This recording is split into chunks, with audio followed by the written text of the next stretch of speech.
அனைவருக்கும் கணித வணக்கம்.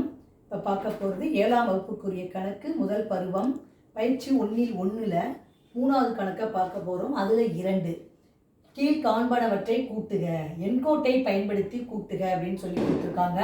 கொடுக்கப்பட்ட எண் என்னது? -3 மற்றும் -5. இந்த கணக்கை பொறுத்த வரைக்கும் குறைமுழுவே கொடுத்துருக்காங்க. குறைமுழுவையும் கூட்டணும். எண்கோடை பயன்படுத்தி கூட்டி ஆன்சரை போட சொல்லியிருக்காங்க. இப்போ பார்த்தீங்கன்னா -3 இருக்கு ஃபஸ்ட்டு.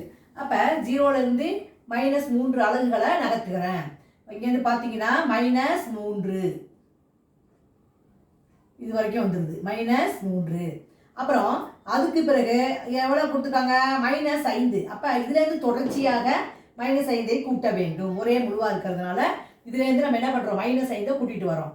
எத்தனை அலகுகள் நகர்த்துறோம் பாருங்க. 1 2 3 4 5. அப்போ இந்த இடத்துக்கிட்ட என்ன ஆகுது? கூட்டுறப்ப இந்த இடத்துக்கிட்ட வருது. அப்போ ஆன்சர் வந்து -8. எத்தனை அலகுகள் நகர்த்துறோம்? -5 அலகுகளை இந்த பக்கமாக நகர்த்தி கொண்டு வரோம். வரக்கூடிய இடம் வந்து எங்கே இருக்குது? -8ல் வந்து நிற்கிது. அப்போ -3 அதுலேருந்து -5 அலகுகளை நகர்த்தும் பொழுது வரக்கூடிய விடை வந்து -8.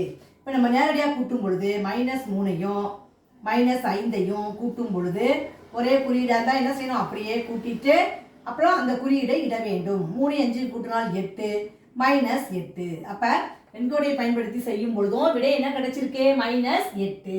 புரிஞ்சுங்களா?